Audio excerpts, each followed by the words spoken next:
Bueno, pues muy buenos días a todas y todos los asistentes. Vamos a inaugurar esta sesión, esta jornada, esta mañana de conmemoración de los 40 años de diálogo hispano-mexicano. Permítanme que me presente. Soy Carmela Calés, la vicerrectora de internacionalización de esta universidad, de la Universidad Autónoma de Madrid. Y me acompañan el señor decano de la Facultad de Filosofía y Letras, don Antonio Cascón, y el director del Centro de Estudios Mexicanos de la UNAM España, don Andrés Ordóñez.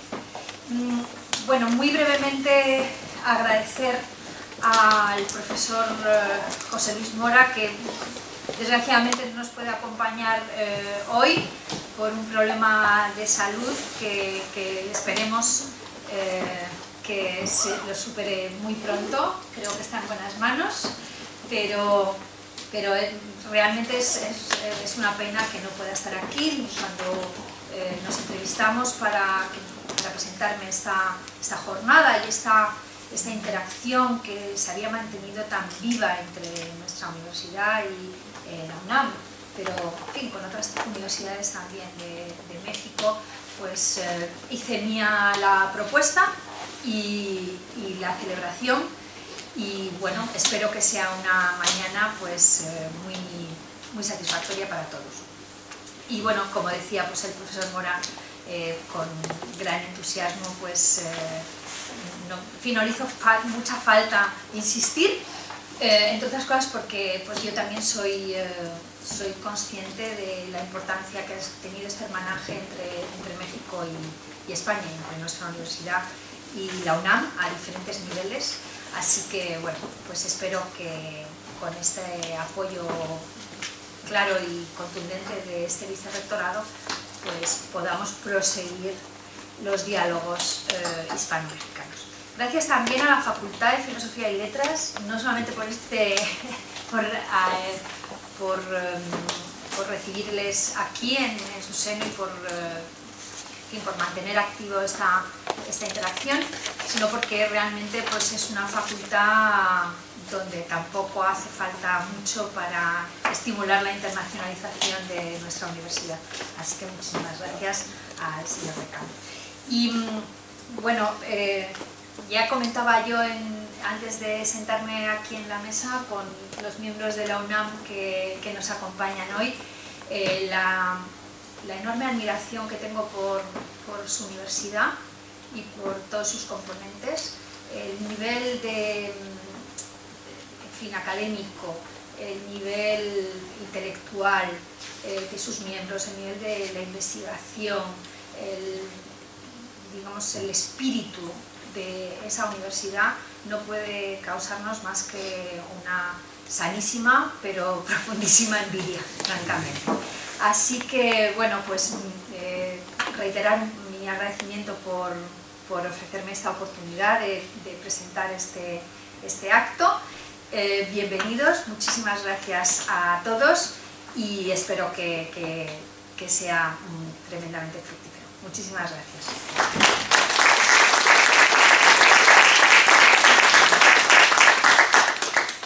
Señor decano.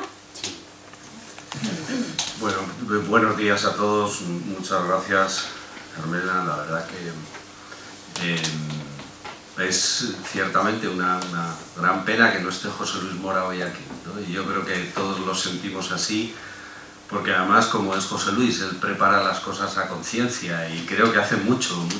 Recién llegado de las vacaciones de verano, me acuerdo que lo encontré en un pasillo y ya me dijo: Antonio, bueno, apunta la fecha, ya veremos tal.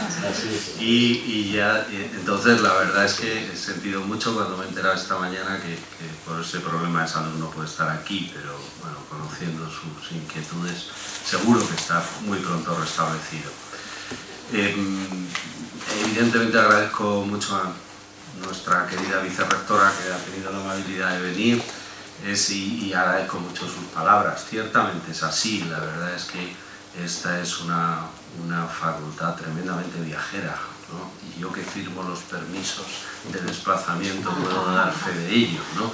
A veces con envidia, tengo que decirlo, con sana envidia, o no sé si demasiado sana, pero la verdad es que sí que es increíble, ¿no? Y es a veces emocionante para mí, sinceramente tengo que decirlo.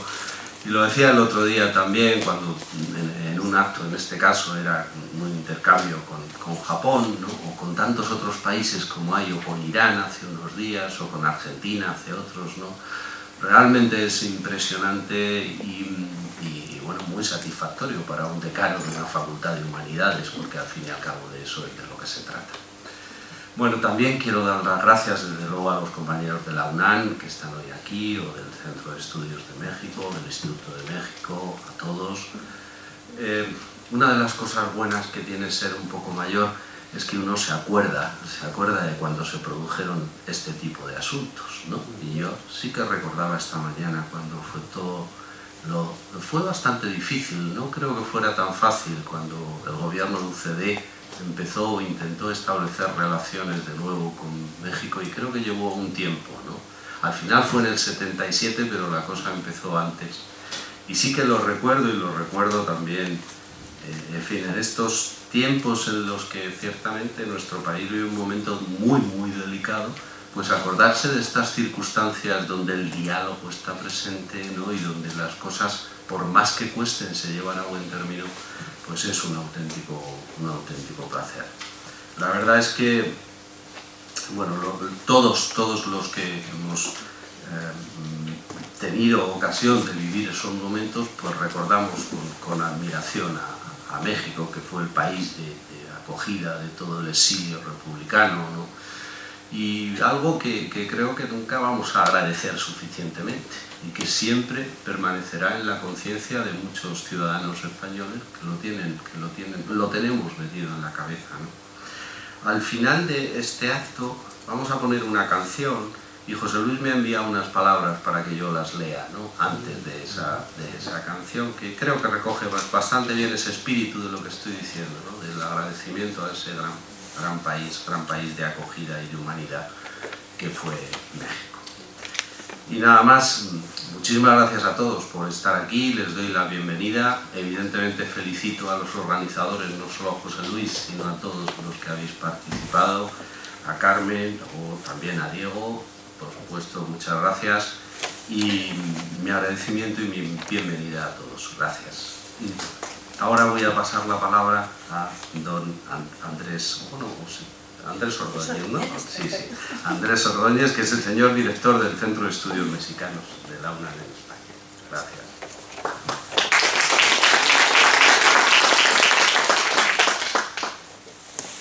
Señora vicerrectora, señor decano, muchísimas gracias. Gracias por acompañarnos, todos ustedes. Agradezco de veras muy sinceramente las palabras tan amables que ha tenido usted para la UNAM. Quienes tenemos el privilegio de trabajar para la UNAM, no dejamos de reconocer la enorme deuda de gratitud que nuestra institución tiene con España.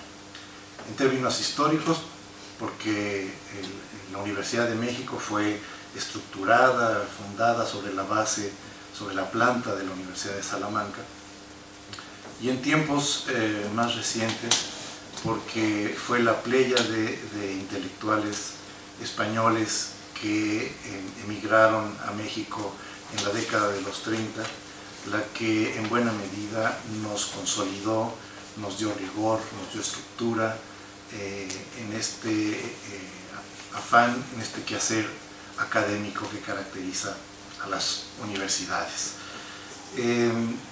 Es también un motivo de enorme orgullo tener en esta ocasión con nosotros a un muy destacado académico mexicano, que es el doctor Ambrosio Velasco, exdirector de la Facultad de Filosofía y Letras, una persona formada en el rigor filosófico y que tiene, aparte de su bagaje de conocimiento propiamente académico, él mantiene y nos transmite a las generaciones de nuestros alumnos el reconocimiento y el amor por ese conjunto de mentes brillantes españolas que nos formaron a todos nosotros. Nos acompaña también Pablo Rafael. Pablo Rafael es un intelectual mexicano, brillante escritor, brillante ensayista, que tiene en este momento la responsabilidad de dirigir el Instituto de México en España y fungir como ministro para Cultura en nuestra embajada. La presencia de estos dos intelectuales pues hacen manifiesta verdaderamente el nivel de excelencia del que goza la universidad. Y insisto, este nivel de excelencia tiene una deuda de gratitud con España y todos nosotros nos declaramos amigos fieles y dignos de España. Esta mesa, como lo ha dicho el señor decano, tiene como objeto también celebrar el 40º aniversario del, yo diría, restablecimiento de las relaciones y apuntaría diplomáticas entre México y España. Y digo restablecimiento diplomático porque las relaciones culturales entre España y México nunca se han suspendido. Una cuestión es el formalismo político, otra cuestión es el contacto entre las sociedades, entre sus espíritus y sus mentes. Y en ese sentido, el contacto entre México y España es un contacto que no ha cesado desde el siglo XVI y que nos hace partícipes de un polo civilizacional fantástico, síntesis de síntesis, que es el mundo panhispánico. En ese mundo panhispánico nos reconocemos, en ese mundo panhispánico nos encontramos, y es ese mundo panhispánico y nuestra colaboración conjunta en este momento del mundo integrado el que nos debe asegurar la presencia y la continuidad de nuestros intereses en el siglo XXI. Pues nada más, muchísimas gracias.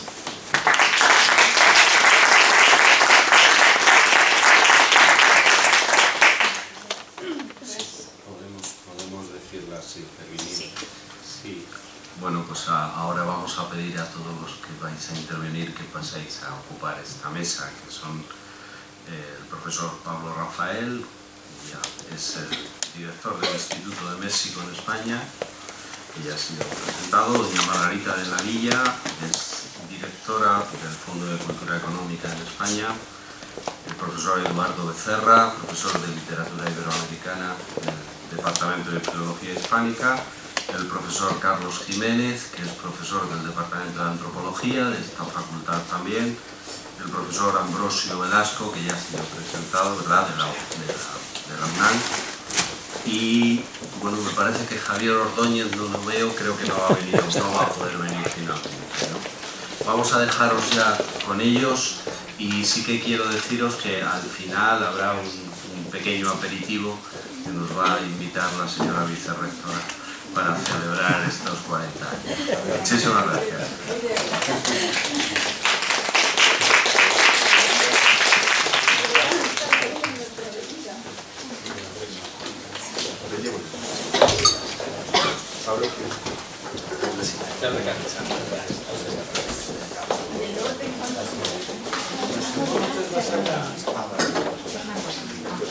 Lo siento, pero no os puedo complicar.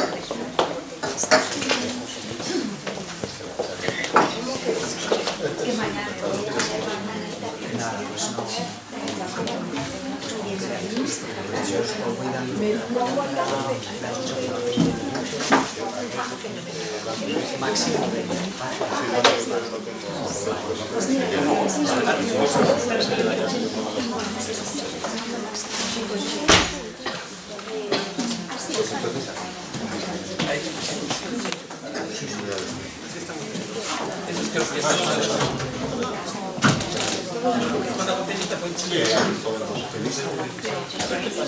Puede ser mejor.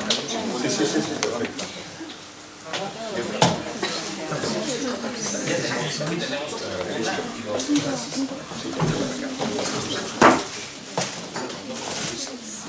Las revistas. Pues esta repartir.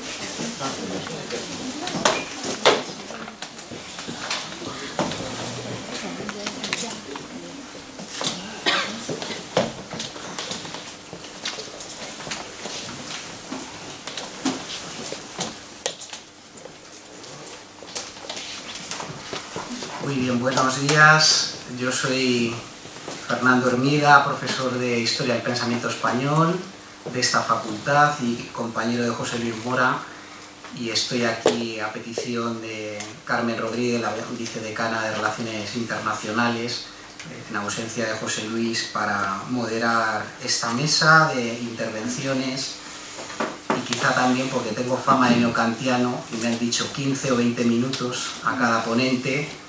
Como tengo fama de neokantiano, de ser bastante riguroso en los tiempos, pues creo que también eso ha influido en que me pidieran estar aquí sustituyendo a José Luis, aunque sea una presunción esto de poder sustituir a José Luis Mora, que es pues uno de mis maestros. Nunca fue profesor mío por circunstancias, pero es uno de mis maestros ya como compañero aquí en la facultad, compañero profesor, junto con los profesores Diego Núñez, y director de tesis doctoral, estudioso de la introducción del positivismo en España, que tiene mucho que ver también con el pensamiento en México, y con Pedro Rivas, a quien también quiero recordar porque él fue el introductor de los estudios de filosofía iberoamericana en esta universidad, que es una cosa que a veces se olvida, pero como fue maestro y profesor mío, pues también querría recordar.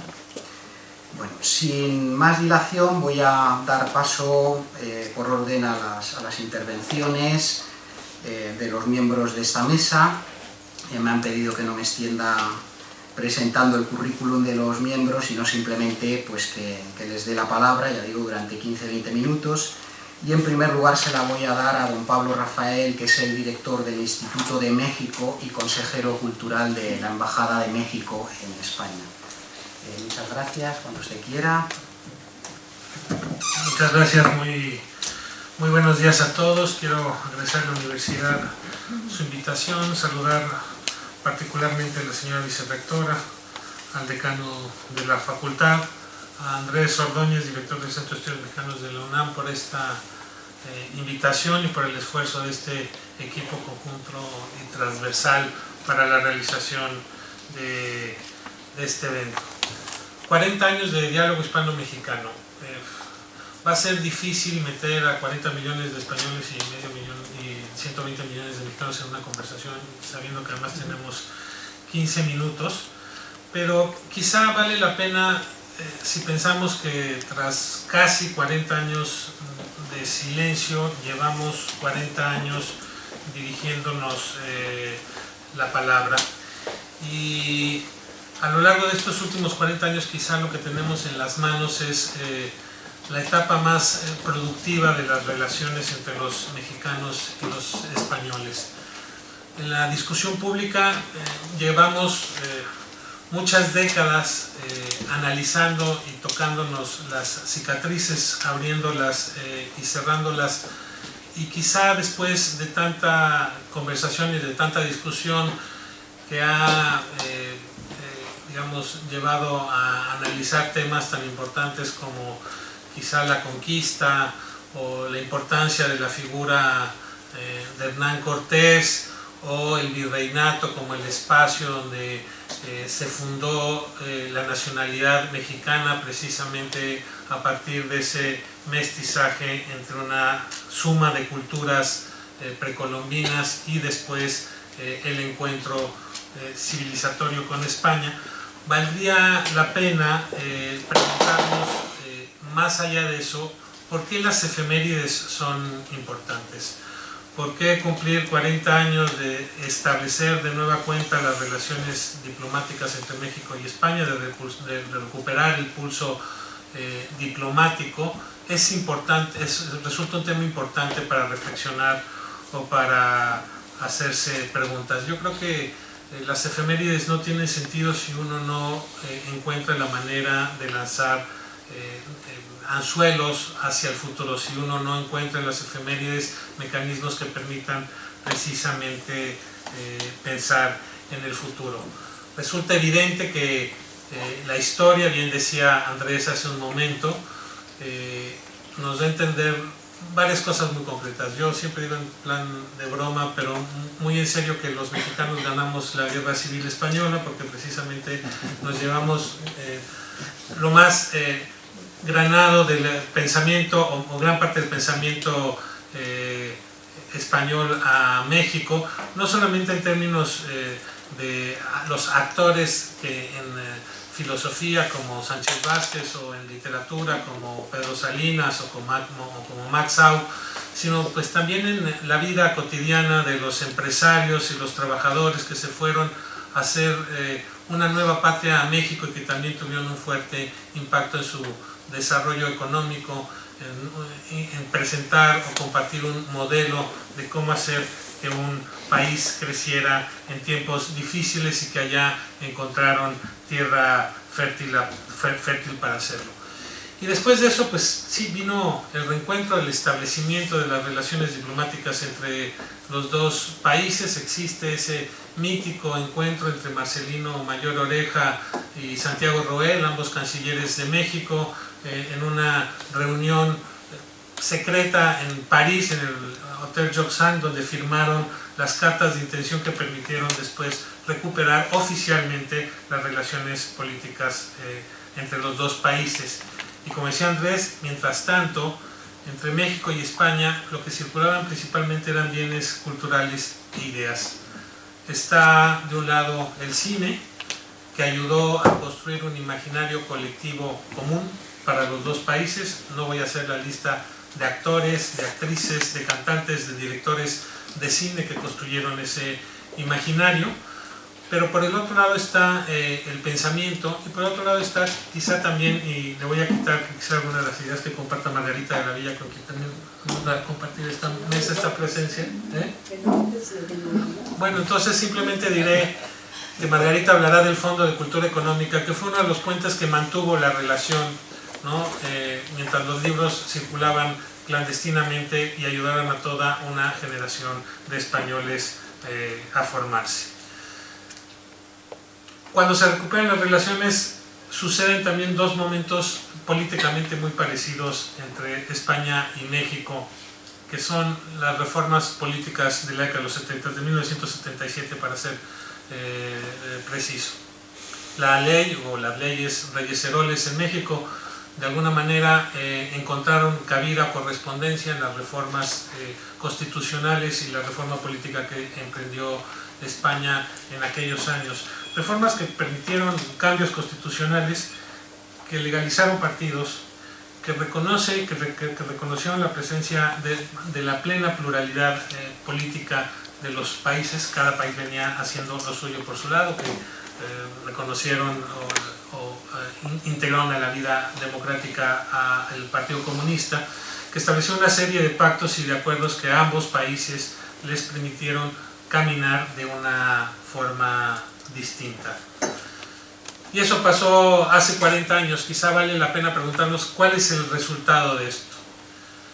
En términos económicos, digamos, quiero pasar del lado humanista al tecnócrata. En España viven hoy 50.000 mexicanos, en México viven alrededor de 500.000 de españoles residiendo en nuestro país. Y decir datos económicos tan concretos como que España es el tercer socio comercial de México después de los Estados Unidos y Alemania, y que es su primer socio en términos hispanoparlantes, que México es el primer socio comercial de España en Latinoamérica, que México tiene mucho que aprender de España en términos de turismo. Nosotros somos el lugar número 8, España después de Estados Unidos y del Reino Unido y de Francia es el tercer país en recibir más turistas en todo el planeta, que compartimos una increíble agenda cultural y educativa. Es muy cómodo, ¿no?, hablar desde esta sala de los proyectos que hay en camino.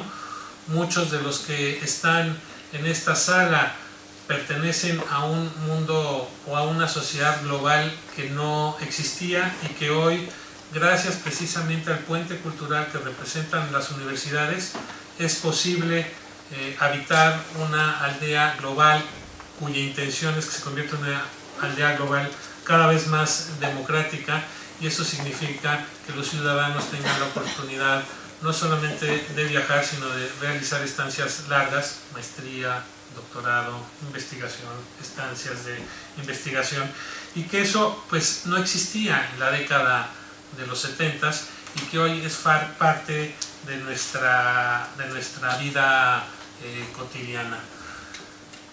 México y España, después de 40 años, comparten una fortísima agenda en términos educativos y culturales.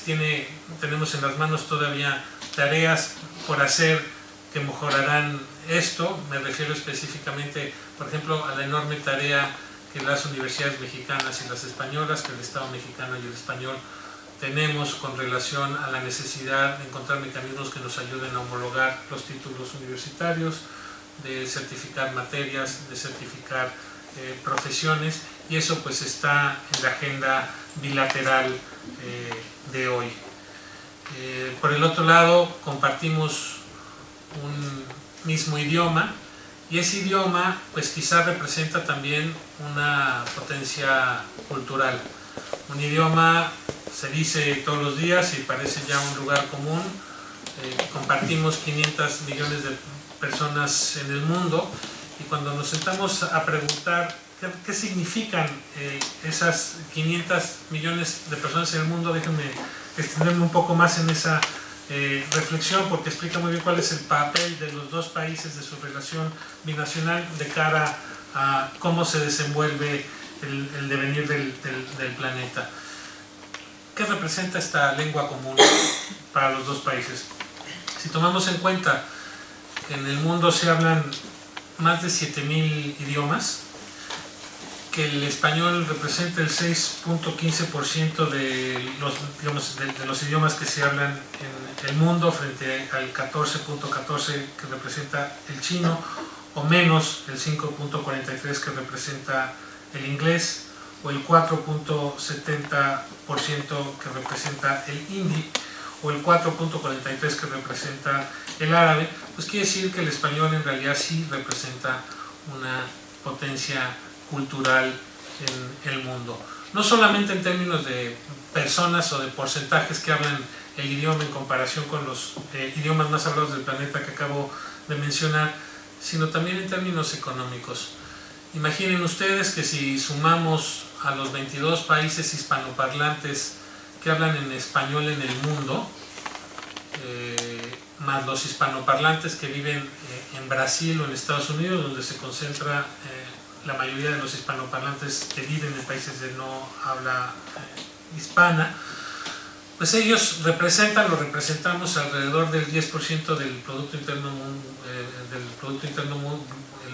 Interno Bruto Global. Ese 10% frente al 12.2% que representa China. Cuando nos asustamos del monstruo asiático, pues habría que sentarse a pensar que representamos también una potencia económica. Que la cultura representa también, además de una suma de identidades, de la construcción simbólica de lo que representa un país, también la cultura, el idioma y la identidad representan un motor económico.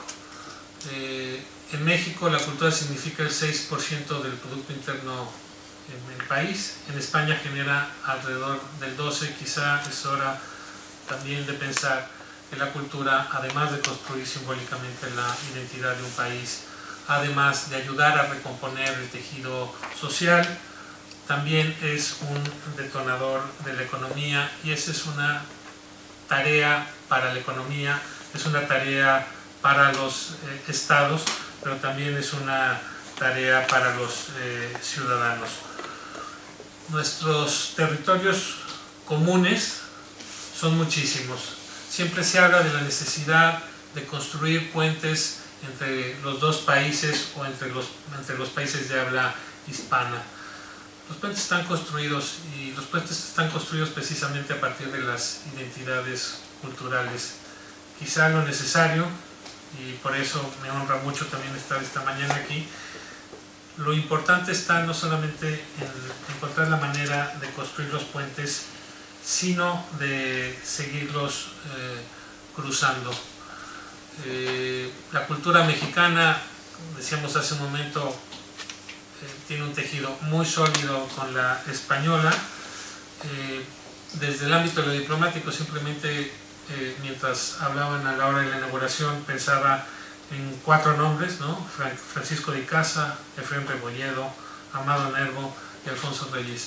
Intelectuales mexicanos que a principios del siglo XX se dedicaron a prefigurar las instituciones culturales que hoy nos hermanan, tanto las públicas como las académicas y universitarias, como las de la gestión social o el organizacionismo, como pueden ser el Ateneo de España en México o el Ateneo de aquí en Madrid, que próximamente además recibirán un premio de forma conjunta. ¿Qué pasará? ¿Qué siguen las relaciones entre los dos países, entendiendo esta visión de datos macroeconómica, pero también entendiendo la vida cotidiana, la responsabilidad de las universidades y sobre todo la tarea de nosotros, los ciudadanos, que muchas veces caminamos mucho más rápido que nuestros estados o que nuestras instituciones? Llevo un par de semanas hablando mucho con Andrés y con Diego, que también aquí está presente, sobre la idea que está en el aire de esto que le llamamos el cambio de paradigma, ¿no? Todavía no tenemos muy claro qué significa. Lo que sí vemos es que hay posiciones en el mundo que tienen que ver, por un lado, ¿no? El anuncio de este cambio de paradigma, que a su vez señala, como decía José María de la Salle en su más reciente ensayo, que estamos entrando en un mundo donde tal vez lo que sucede es que vemos la caída de la ilustración, es decir, del uso de la razón y la reflexión para la construcción de las agendas comunes, y del otro lado vemos, no hace falta más que mirar alrededor, abrir un periódico cada mañana o ver las noticias, que estamos sujetos a un mundo donde quizá la racionalidad impera menos que el asunto de lo emocional, donde lo emocional parece ser el ejecutor de la toma de decisiones, donde lo emocional parece ser el ejecutor y el diseñador de las noticias que leemos, y donde la racionalidad pareciera a veces pasar a un segundo plano.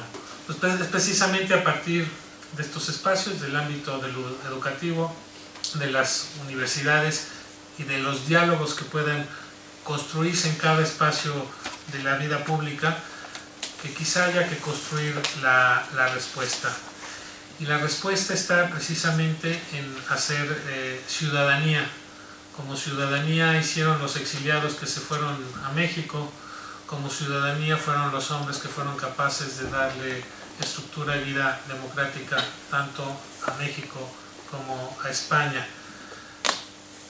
Venimos de una quizá época donde las economías se centraban en las sociedades industriales, pasamos a sociedades de servicios, ¿no? La clase trabajadora se cambió de casa, y quizá el reto ahora está precisamente en estos centros, es decir, en asumir la necesidad de construir sociedades del conocimiento que permitan potenciar lo que somos.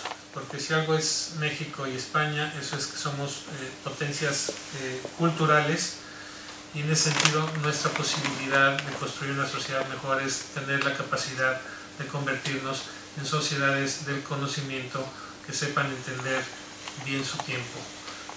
Así que con esta reflexión me quedo y muchas gracias.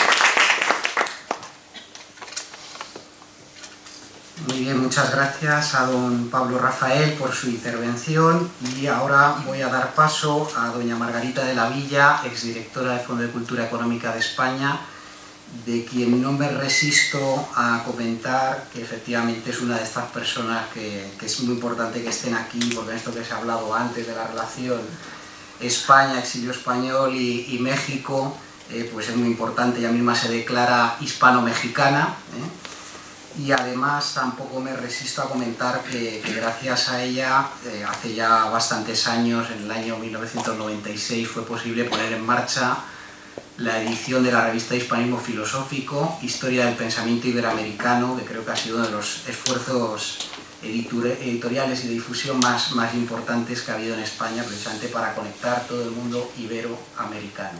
Pues muchas gracias. Mi voz no está fuerte. A ver, ¿se oye? Sí. Pues primero, muchas gracias a las personas que han presentado este acto. La señora... Perdón. ¿Se oye ahora? Sí. Ahora. La señora vicerrectora, doña Carmela Calés, al decano de la Facultad de Filosofía, a don Andrés Ordóñez, que han presentado este acto, que es realmente muy emotivo para los aquí presentes en la mesa, y supongo que interesante también para el público que nos acompaña. Con las palabras que ha dirigido ya don Pablo Rafael, pues muchas cosas que yo iba a decir ya están dichas. Pero bueno, yo voy a hacer algo un poco más de carácter personal, quizá no con tanta profundidad cultural y con tanta profundidad al mismo tiempo de organización internacional entre todos los países del mundo, sino también con algún toque de carácter personal.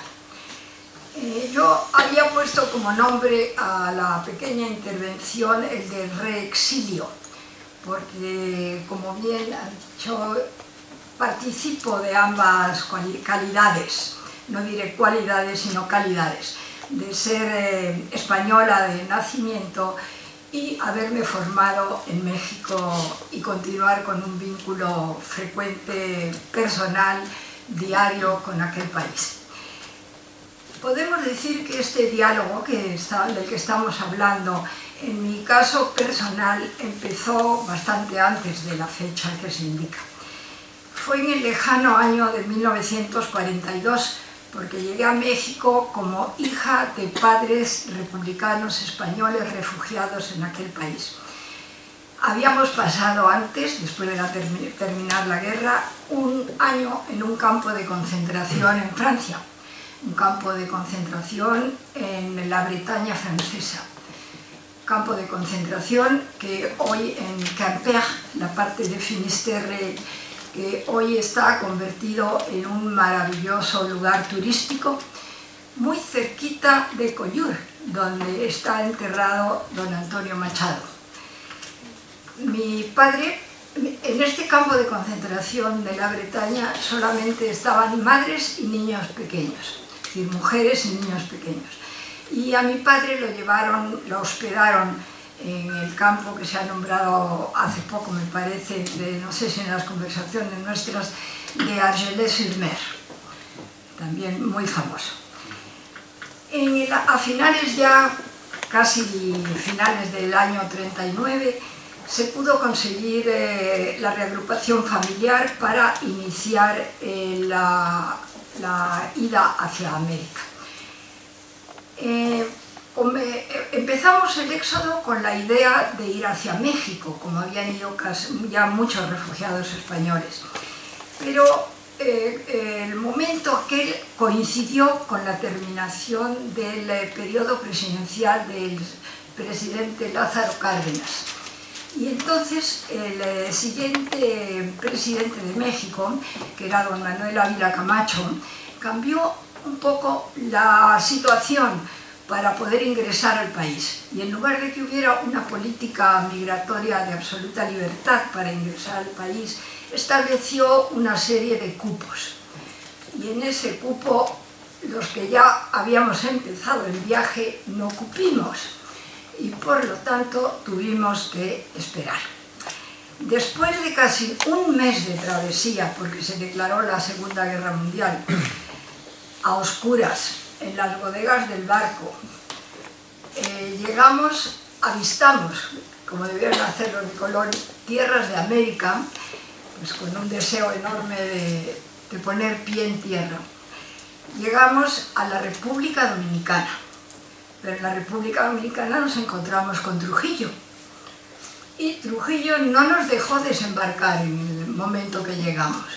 Exigió que por cada una de las personas que íbamos a desembarcar había que pagar una determinada cantidad de dólares. Entonces, mientras se podía recoger esa cantidad de dólares para que pudiéramos bajar a tierra, pasaron 3 o 4 días. 3 o 4 días en donde nos asomábamos a la barandilla del barco para ver la tierra, y a donde el pueblo dominicano nos iba a saludar y nos tiraban naranjas, que allí se llamaban chinas, nos tiraban tabletas de chocolate y plátanos, porque sabían que habíamos pasado hambre, tanto en la guerra como en el largo periplo por la mar. Una vez que se resolvió este problema económico, no diré solo administrativo, también económico, estuvimos casi 2 años en la República Dominicana. Estuvimos en lo que entonces se llamaba Ciudad Trujillo. Hoy ha recuperado su nombre antiguo y se llama Santo Domingo. En Santo Domingo empecé a ir al colegio, y después de estar esto de tiempo en Santo Domingo, para obtener el visado de México todavía tuvimos que ir a Cuba. Estuvimos en La Habana también durante varios meses, y ahí en La Habana por fin pudimos lograr el visado para hacer el viaje desde La Habana hasta el puerto mexicano de Veracruz. No les he dicho, es meramente personal, pero también anecdótico, que el barco en donde hicimos el viaje desde Burdeos era el Paquebot La Salle. En este barco viajaba un amigo íntimo de mi padre, don Enrique Grimau, y viajaba con él su hijo pequeño, que era Julián Grimau, que años más tarde recordaremos su triste final en Madrid. Al regreso del barco del Paquebot La Salle hacia Europa, fue hundido por submarinos alemanes y murió toda la tripulación. Así que ya fue otro dolor que tuvimos los refugiados que fuimos en este transatlántico. Los primeros años, o el primer contacto en Veracruz y los primeros años en México, pues realmente no me voy a extender en ellos. Únicamente quiero decir una vez más, para que se vea el recibimiento humano que tuvimos en México, que el gobierno mexicano puso a disposición de los niños todos los colegios públicos del país, pero al mismo tiempo dio facilidades a las autoridades republicanas para que pudieran organizar colegios, si así lo consideraban, porque además iban muchos maestros y muchos catedráticos en el exilio que podían organizar a aquellos niños que en poco tiempo volverían otra vez a España. Entonces se fundaron varios colegios. En la Ciudad de México se fundaron principalmente 3, el Instituto Luis Vives primero, el Colegio Madrid un poco después, y la Academia Hispano-Mexicana. El Instituto Luis Vives lo pongo en primer lugar porque fue el primero que se fundó y porque además yo fui alumna del Instituto Luis Vives y quiero presumir de mis recuerdos. Desgraciadamente, otra alumna del Instituto Luis Vives y que fue antecesora en el cargo que hoy ocupa el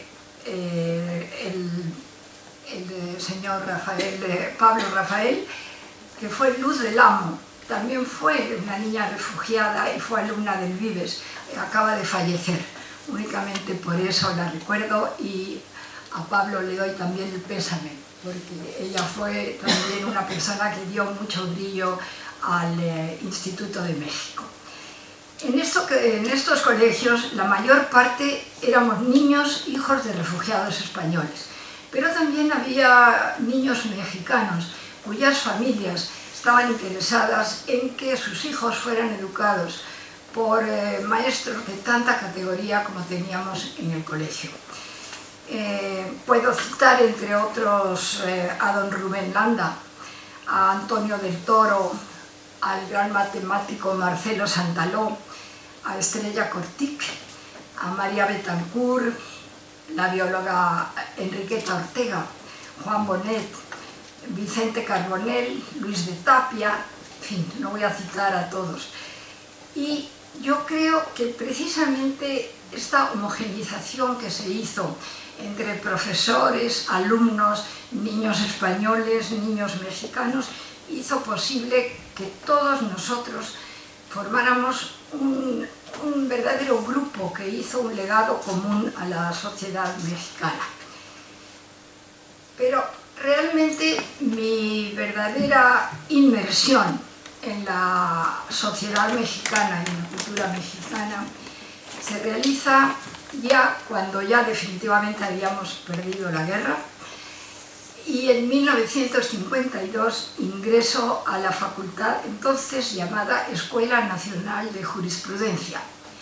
La Escuela Nacional de Jurisprudencia de México ocupaba entonces un gran edificio que muchos de ustedes conocerán, que está en la esquina de Justo Sierra y San Ildefonso.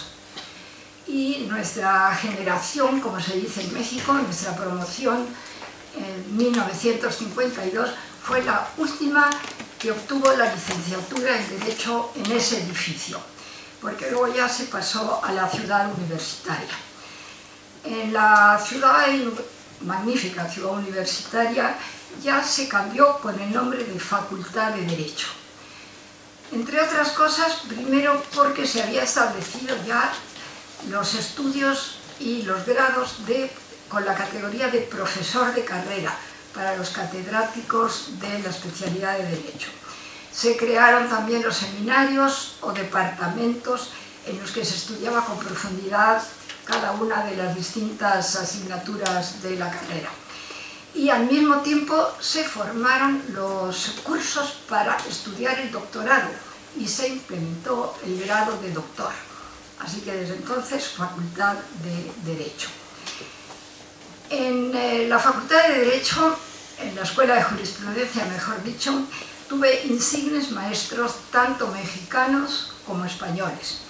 Entre los mexicanos, citaré a varios, conocidos desde luego por todos los mexicanos que están aquí, a don Antonio Martínez Báez, Mario de la Cueva, García Maínez, Ignacio Burgoa, Raúl Carrancá y Trujillo, José Cepeda Villarreal, José López Portillo, que fue también presidente de México, y entre los españoles tuvimos como maestros Niceto Alcalá Zamora, Wenceslao Roces, Manuel Pedroso, que fue pues, un profesor que hizo escuela realmente en México.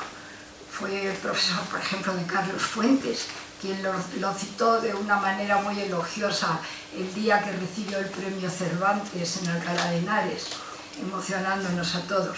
También don Constancio Bernaldo de Quirós, Javier Elola y una persona que no sé dónde colocarla, si en México o en España, que fue Néstor de Buen, que ya ha muerto también hace poco. Néstor de Buen había nacido en España, fue niño exiliado, pero niño ya mayor, porque estuvo en Francia varios años. Cuando llega a México, estudia también en Luis Vives, después ingresa en la Facultad de Derecho y es abogado mexicano, por lo tanto, y catedrático mexicano. Pero ha estado siempre así entre los dos, nunca mejor dicho, entre los dos países. Desgraciadamente ha muerto también hace unos meses. Volvamos a mí misma. En mi diálogo con México entonces se hace una conversación habitual y yo ya entonces me siento verdaderamente en casa. Me acuerdo que en la facultad teníamos prohibido integrarnos en la política mexicana, indudablemente, pero los que estábamos en la universidad y éramos jóvenes, pues claro que nos preocupábamos por todo lo que pasaba en el país y por todo lo que pasaba en América. Y tomábamos parte en discusiones. Me acuerdo de una discusión horrorosa cuando fue el presidente, creo que fue el presidente Kennedy, a México, que era católico, y quiso ir a la Villa de Guadalupe, a la catedral, y querían que el presidente de la República lo acompañara. Se armó un verdadero escándalo en la universidad, porque la universidad era laica, y por lo tanto no debía ser. En fin, siempre participábamos. Y una enorme manifestación que se hizo en la calle para defender al presidente de Guatemala, Arbenz, en su pleito con los Estados Unidos por la United Fruit Company. Todas aquellas cosas pues nos hacían vincularnos estrechamente y tomar como cosas propias las cosas del país en el que vivíamos. Sin embargo, años después, por otras cuestiones, regresé a España. Regresé a España en el año 64 y por eso llamaba yo a esta plática reexilio, porque la vuelta a la patria de origen no es tan fácil ni es tan cómoda como muchas veces se puede pensar. Como decía Enrique de Rivas, el poeta, nos arrancaron con las raíces tiernas que enraizaron en la fértil tierra mexicana y que al regresar a España nos hacían que la realidad no fuera tal como nosotros la teníamos imaginada, puesto que teníamos ya superpuestos los pensamientos de nuestros padres, sus ideales, sus sufrimientos, y al mismo tiempo el país en que habíamos crecido, que nos habían acogido, y suponía volver a insertarse en una realidad diferente. No sé si recordarán ustedes el regreso también de otro intelectual, pero este sí de gran categoría, Max Aub. Max Aub, que había tenido un primer exilio en Francia, en donde nació. Sus padres en la Primera Guerra Mundial, por ser de origen judío, se exiliaron en Francia. Nació en Francia Max Aub. Después sus padres se vinieron a vivir a España, particularmente a Valencia, donde él se casó. Él era también republicano, él estuvo en campos de concentración alemanes y posteriormente fue a México. Ya al estar en México también pasó años con la idea de volver a lo que él consideraba su país. Max Aub decía una frase que se ha hecho conocida, que decía: uno es de donde hace el bachillerato, y por lo tanto él lo había hecho en España y utilizó siempre el español como su lengua para expresarse. Cuando llega a España en el año 1969, su decepción fue mucho mayor que su deseo. Lo pensó, trató de adaptarse, pero se volvió a marchar a México, en donde escribió un libro de memorias y novela que se llama La gallina ciega, que podemos decir la vuelta fue su cuarto exilio. Yo, que era una persona más joven que Max Aub y además no tenía ni su bagaje académico, ni cultural, ni histórico, tenía sin embargo parientes y amigos abogados en España. en Madrid. Y entonces no fue para mí tan traumática la vuelta.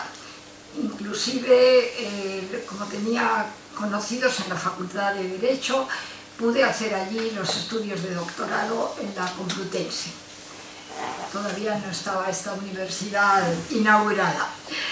Y años después se reanuda mi relación con México cuando recibo el nombramiento de ser directora del Fondo de Cultura Económica. Hago un pequeño paréntesis, porque creo que Pablo iba a hablar del tema, pero muy cortésmente, como es cortesía mexicana, me lo ha cedido a mí, para referirme un poco al Fondo de Cultura Económica. Es una editorial que mucha gente ha pensado que tenía sus orígenes también en el exilio español, pero no es así. Es una editorial mexicana que se funda en 1934. Mismo año en que se inicia el periodo presidencial de Lázaro Cárdenas. El Fondo de Cultura Económica se funda precisamente para dar difusión a las ciencias de la economía que principalmente se habían desarrollado en la teoría principalmente en Europa. Entonces las obras principales de economía estaban en alemán y estaban en francés. El director de la Escuela de Economía en México era don Daniel Cosío Villegas. Y Daniel Cosío Villegas, junto con Eduardo Villaseñor, son quienes fundan el Fondo de Cultura Económica, principalmente con esta idea de dar difusión a obras de carácter de la ciencia económica. Y como estaban, como les he dicho, en lenguas extranjeras, también la editorial hizo un gran esfuerzo para hacer una buena labor de traducción de estas obras. En los primeros años del Fondo de Cultura tiene lugar otro hecho muy importante también, que también lo ha citado en cierto modo mi antecesor Rafael. Por decisión del presidente Cárdenas y con el respaldo y por iniciativa de intelectuales mexicanos, principalmente Alfonso Reyes y también el Cosío Villegas, en el año 39 a finales se funda en México la Casa de España en México, así completo el nombre, con el artículo y todo, la Casa de España en México, que es una institución fundada principalmente para que los intelectuales refugiados españoles que fueron invitados, los primeros invitados a ir a México, pudieran seguir desarrollando sus trabajos y su labor. Entre estos primeros intelectuales españoles que se les llamó los refugiados intelectuales, se encontraba, por ejemplo, José Gaos, Enrique Díez Canero, José Moreno Villa, Jesús Baligay, León Felipe, Millares Carlo, es decir, que fue realmente un grupo muy importante de intelectuales. Alfonso Reyes realmente conocía muy bien la realidad cultural española, puesto que la había conocido de primera mano. Él estuvo aquí desde el año 1912 o 14 hasta 1924 y conoció y trabajó en la Junta para la Ampliación de Estudios y en el Centro de Estudios Históricos de Madrid, que estaba dirigido por Menéndez Pidal. En aquel momento, como es natural, trabó mucha amistad con muchos miembros que después, miembros de estas instituciones que luego se refugiaron en México. Entonces, al coincidir el buen funcionamiento de la editorial fundada en México, del Fondo de Cultura, con la llegada de estos intelectuales españoles, fue una magnífica oportunidad para que ellos editaran sus trabajos y para que realizaran también labores de traducción. Y podemos decir que el Fondo de Cultura fue también un refugio laboral para estos intelectuales. Una vez terminado el periodo del presidente Cárdenas, en 1940, la Casa de España continuó su labor como centro de investigación de alto valor académico, pero ya cambió el nombre, con el nombre de El Colegio de México, el nombre con el que en la actualidad se le conoce como uno de los centros de estudios superiores que tiene mayor prestigio internacional. Es un magnífico ejemplo, junto con la UNAM, de la alta calidad que tienen las instituciones mexicanas en la formación de profesionales y de investigadores. Como algo muy anecdótico, pero para aligerarlo un poco todo esto tan pesado, les diré que hubo un bulo sobre el Fondo de Cultura Económica. Hubo el bulo de que en realidad el nombre que había querido Cosío Villegas era Fondo de Cultura Ecuménico. Entonces, pues, la verdad no es esa, simplemente fue un bulo simpático, pero que paradójicamente se convirtió en una realidad. Porque aunque la economía fue la primera ciencia que se estudió a fondo, poco a poco los libros del fondo empezaron por otro camino, por otras disciplinas, la historia, la filosofía, la política y el derecho, la antropología, y se formó el catálogo extraordinario que todos conocemos. Y desde aquella época primera también se empezó a editar una revista, el Trimestre Económico, que creo que todavía, si hay aquí economistas, sabrán que se sigue publicando. Y se incorporaron obras de América Latina. Principalmente me voy a referir a una colección que todos conocemos seguramente, los breviarios.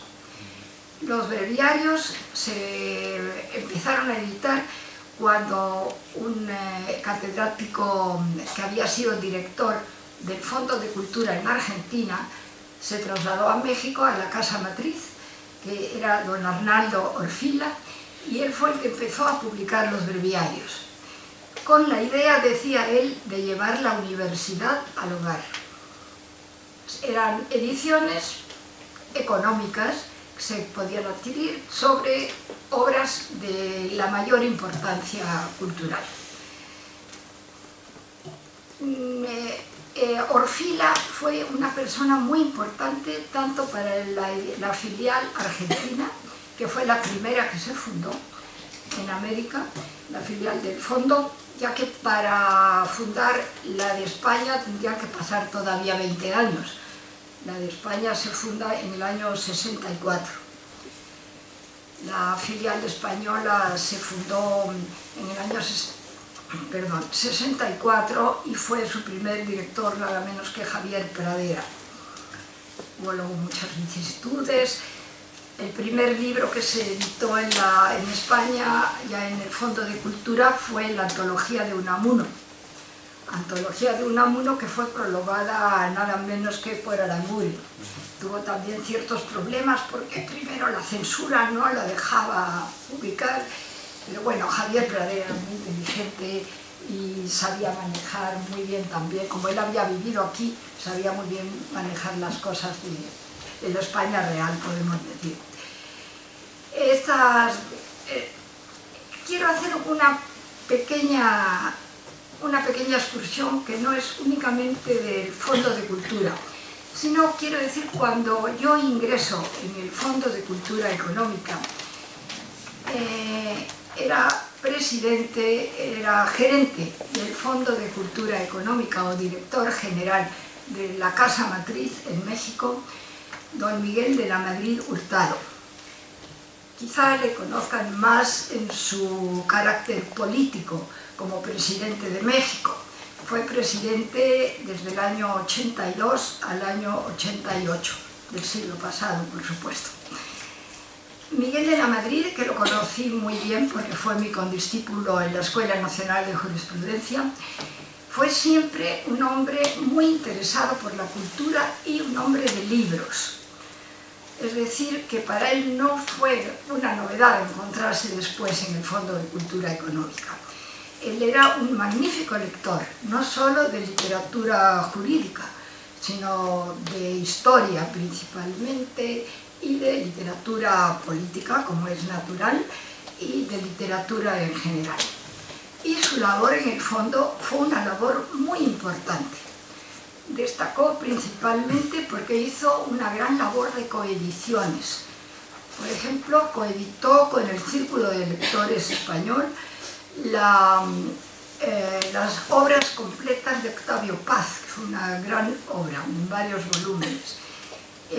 También inició una colección de la ciencia en México muy importante y una edición de gran trascendencia cultural que fue la de los códices mexicanos, que se hicieron facsímiles de los códices mexicanos prehispánicos. Y también hizo una labor social, poco conocida porque la colección, al terminar su gestión, terminó la colección. Eran unos libritos pequeños del tipo de la colección Crisol de Aguilar, pero editados en papel de prensa y costaban la ridícula cantidad de $1. En ellos se publicaba de una manera extractada, pero resumida, las obras fundamentales de la historia y de la literatura. Una colección que es una pena que se terminara. Posteriormente, tengo que recordar también que en la época de Miguel de la Madrid se inició la sección infantil del Fondo de Cultura, que tiene una gran importancia. La sección infantil se empezó a publicar con un hermoso título, A la orilla del viento, impulsada por un editor muy conocido, Daniel Golding. Y se hizo no solo de autores mexicanos, sino de autores hispanoamericanos y autores de otras lenguas, con magníficas traducciones y con magníficas ilustraciones. Además, muy bonita la colección infantil, que hoy tiene una gran importancia. Y si les digo dónde tiene la mayor importancia, es en la sucursal que tiene el Fondo de Cultura Económica en Estados Unidos, precisamente en San Diego. Como es natural, esta sección de Estados Unidos, históricamente fue también mexicana, pues conserva el español, dicen que en algunos casos como primera lengua, vamos a decir como lengua de uso normal, y las familias mexicanas, ya sean residentes antiguos o residentes nuevos, les gusta que sus hijos lean literatura infantil en español. Entonces, ¿a dónde van? Al Fondo de Cultura Económica. En fin, con esto ven ustedes que sigue siendo un vehículo de cultura y de interrelación. En la actualidad, ya voy a acabar porque si no usted me va a llamar la atención, tú me vas a llamar la atención.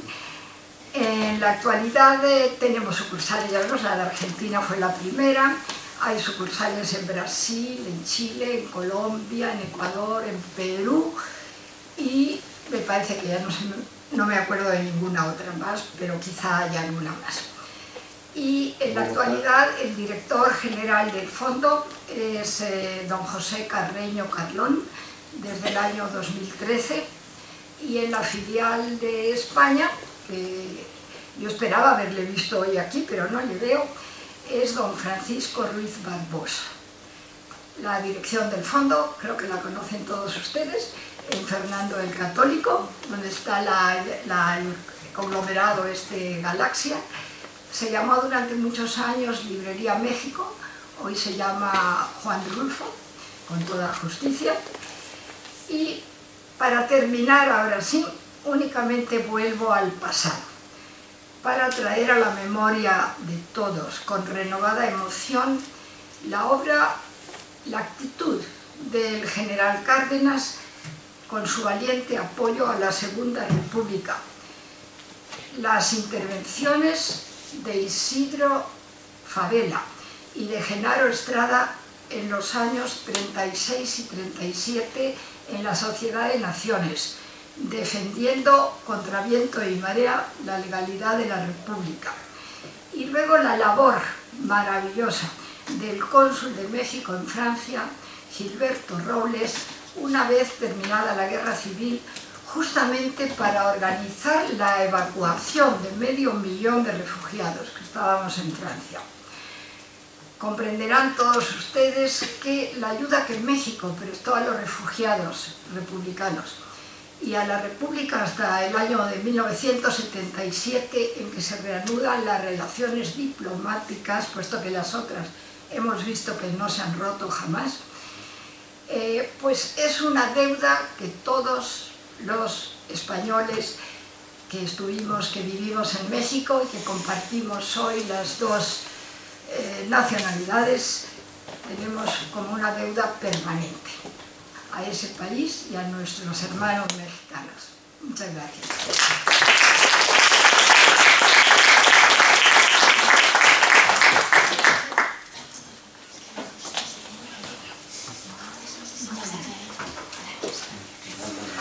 Muy bien, muchas gracias. Bueno, a pesar de que mi amigo José Luis Mora me llama muy cariñosamente neocantiano y dice que soy muy riguroso, ¿no?, con los tiempos y todo, pues ya ha visto el público que he sido incapaz de parar a doña Margarita de la Villa. La verdad que tampoco me ha costado mucho no pararla, porque como han comprobado, pues que esto que mal decirlo es memoria viviente, ¿no?, de estas cosas de las que estamos hablando. Y pues además también nos ha mostrado cómo el exilio no es solo una cuestión de estudio académico, sino que es una vivencia personal. Bueno, sin más dilación voy a dar paso, cambio un poquito el programa, porque el profesor Ambrosio Velasco tiene que marcharse a Barcelona, ¿no?, está haciendo un periplo muy rápido y le agradecemos muchísimo que haya podido estar aquí dentro de las muchísimas ocupaciones que tiene estos días.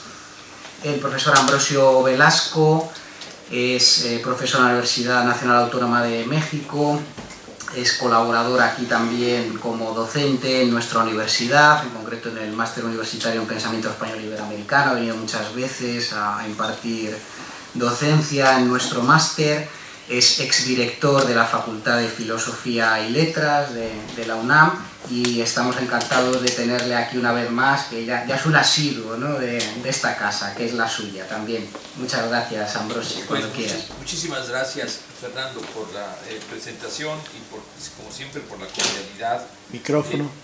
Gracias.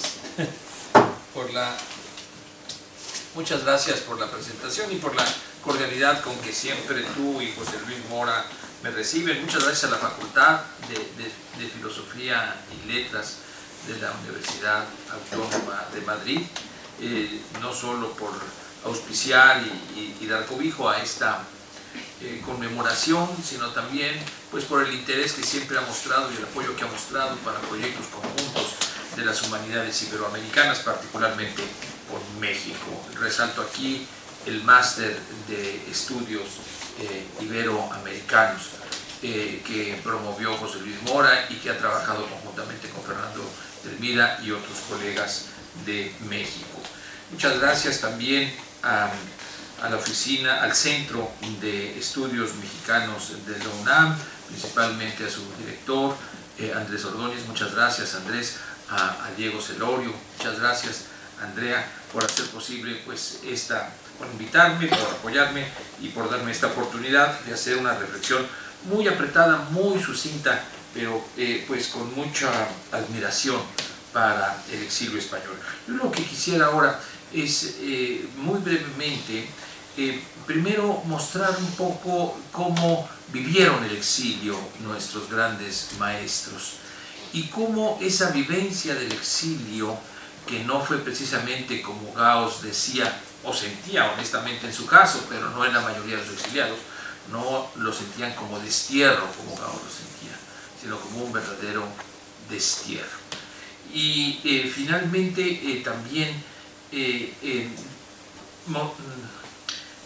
la hipótesis que quisiera presentarles aquí es que la situación del exilio lo que permitió fue el descubrimiento y la recuperación de una tradición común hispanoamericana, inclusive más amplia, iberoamericana, que comparte la parte europea y la parte americana, y es una tradición humanista emancipadora, forjadora de las naciones hispanoamericanas y con una fuerza de independencia. Le llamo a esta tradición el humanismo republicano iberoamericano. Quisiera, antes de desarrollar esta tesis, pues recalcar mi agradecimiento muy particularmente a José Luis Mora, porque él forma parte de esta tradición y de esta recuperación.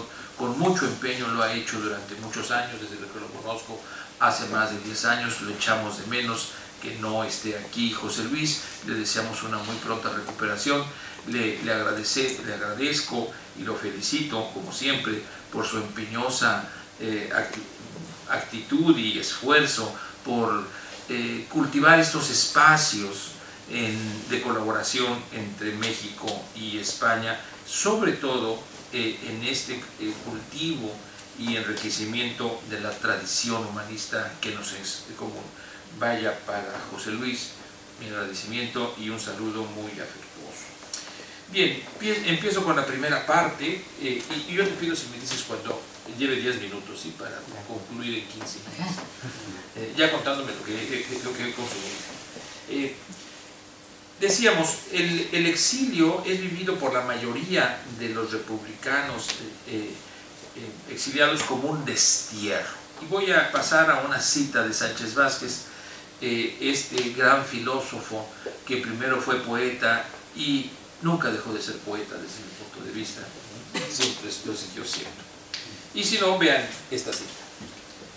Ahora bien, para nosotros, así como para la inmensa mayoría de los exiliados que lo viven, sobre todo en los primeros 10 o 12 años como destierro, el exilio no es un simple trasplante de una tierra a otra, un hallar en la nueva lo que se ha perdido al dejar forzosamente la tierra propia, sino la pérdida de la raíz, del centro.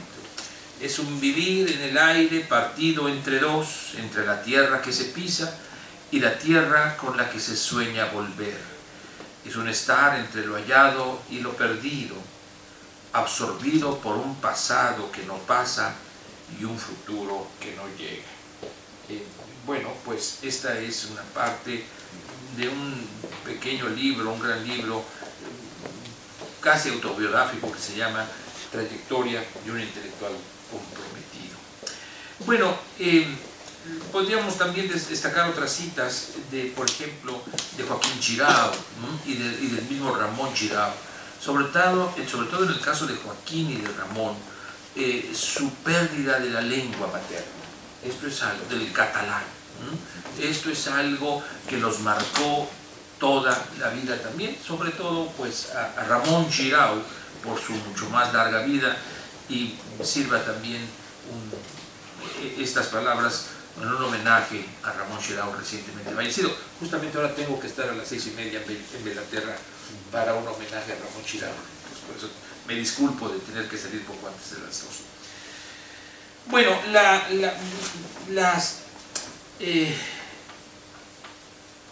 esta situación de estar partido en dos, estar en el aire, de pérdida de raíz y de suelo, representa un reto para los exiliados y particularmente para Sánchez Vázquez, de cómo esta situación puede convertirse, de esta situación de dolor dramática, puede convertirse en una situación promisoria, en una situación de privilegio.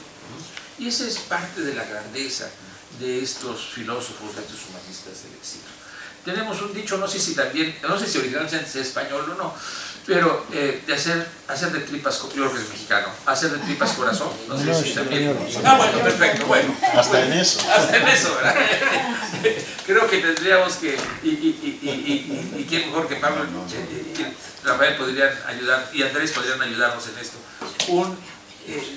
Refranes, una especie de nueva filosofía vulgar de Guatemala, pero ahora con refranes hispanoamericanos, ¿no? Yo creo que sería una obra maravillosa. Entonces, hacer de tripas corazón, ¿verdad? O del pecado virtud, del dolor esperanza, ¿no? Cito otra vez a Sánchez Vázquez. Al cabo de un largo periplo del exilio, Escindido más que nunca, el exiliado se ve condenado a hacerlo para siempre. Pero la contabilidad dramática que se ve obligado a llevar no tiene por qué operar forzosamente solo con unos números. Podrá llevarla como suma de pérdidas, de desilusiones y desesperanzas, pero también, ¿por qué no?, como suma de dos raíces, de dos tierras, de dos esperanzas. Lo decisivo es ser fiel allí o ahí a aquello por lo que un día se fue arrojado al exilio. Lo decisivo no es estar acá o allá, sino cómo se está. Y esta es esta situación que logra vislumbrar Sánchez Vázquez, que la tragedia se convierte, gracias a su actitud, a su arrojo, a su visión, como él decía, utópica y de la cultura del sueño, que tanto admiraba en Sor Juana Inés de la Cruz o en Cervantes, el propio Sánchez Vázquez, cómo puede pues cambiar esta perspectiva. Y gracias al cambio de esta perspectiva, no solo de Sánchez Vázquez, sino, diría yo, de todos los grandes filósofos, y podríamos ampliarlo a todos los grandes humanistas, historiadores, literatos del exilio, lo que buscan para superar la escisión es la unión de estas dos raíces. Y la idea que les propongo es que es precisamente el recuperación, descubrimiento, ahí estaba, ahí fue cultivada, pero se eclipsó, de una tradición común humanista potentísima, de una tradición que surge desde el momento de la conquista y que surge como una crítica a la conquista, sobre todo por la Escuela de Salamanca, como bien decía Andrés Ordóñez. Salamanca, el modelo de nuestra Universidad de México, y sobre todo entre sus fundadores está uno de los discípulos más brillantes, de los más destacados salmantinos, es decir, uno de los discípulos de Francisco de Vitoria, de Domingo de Soto, quizás de los más brillantes reconocidos por ellos, que es Alonso de la Veracruz, fundador de la Universidad de México.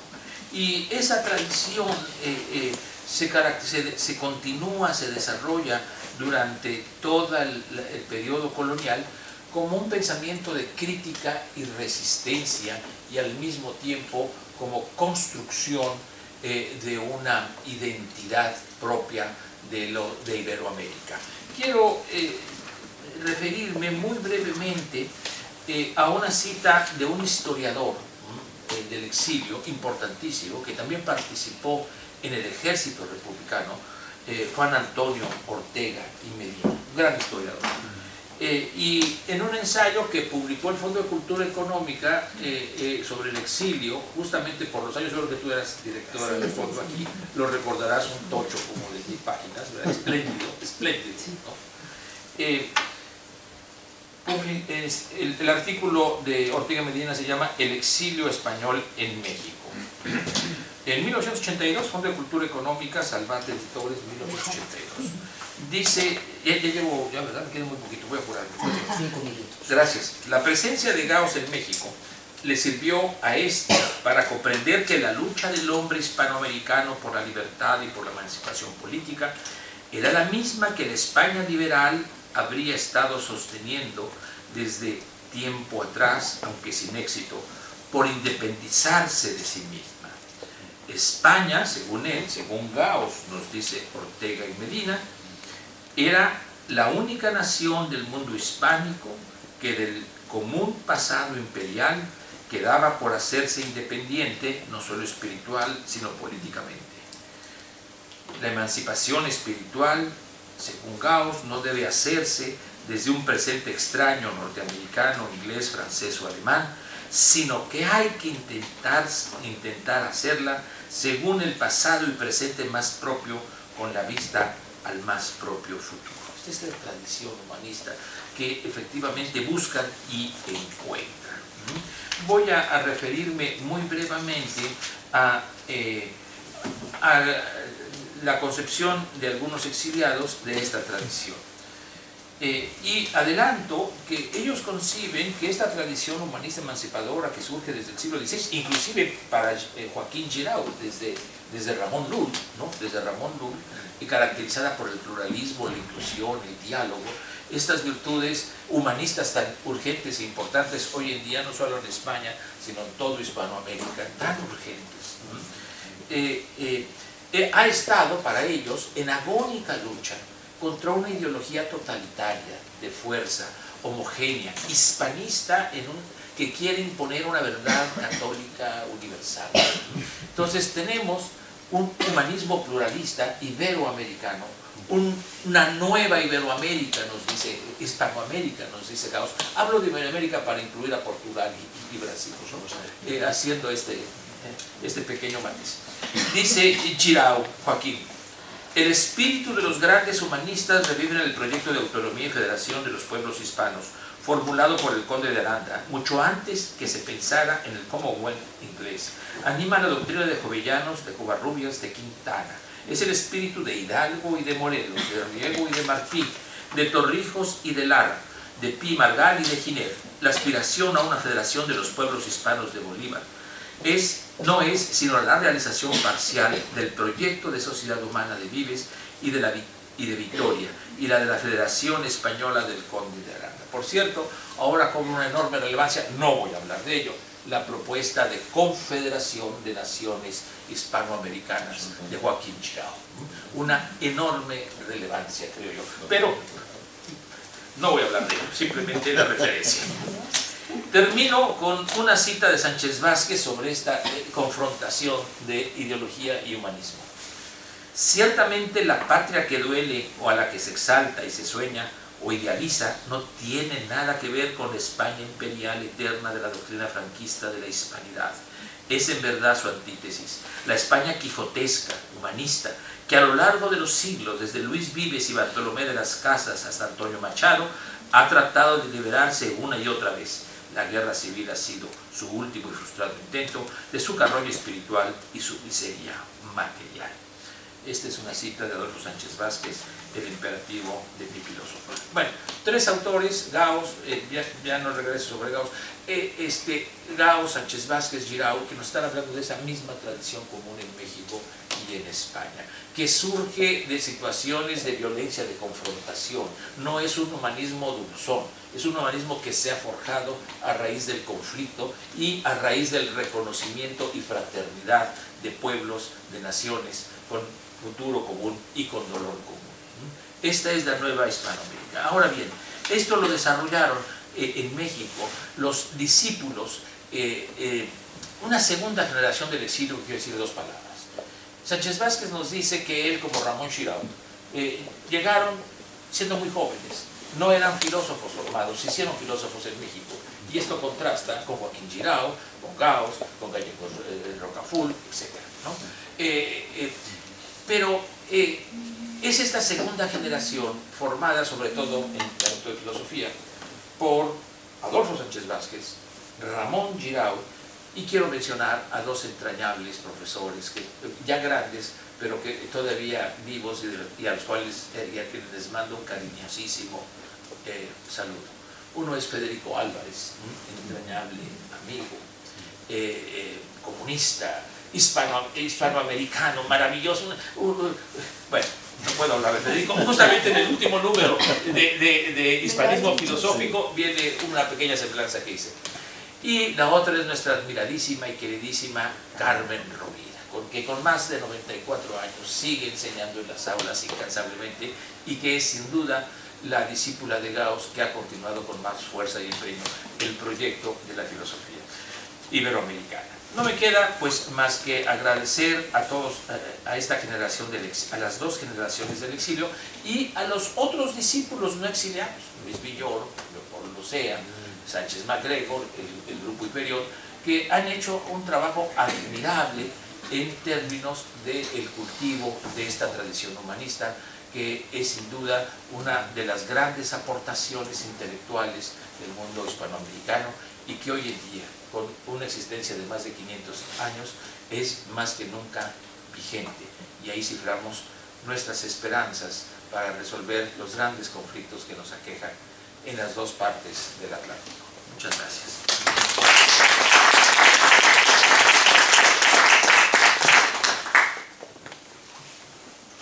Muchísimas gracias a Ambrosio, es un gusto siempre escucharle y bueno, como vamos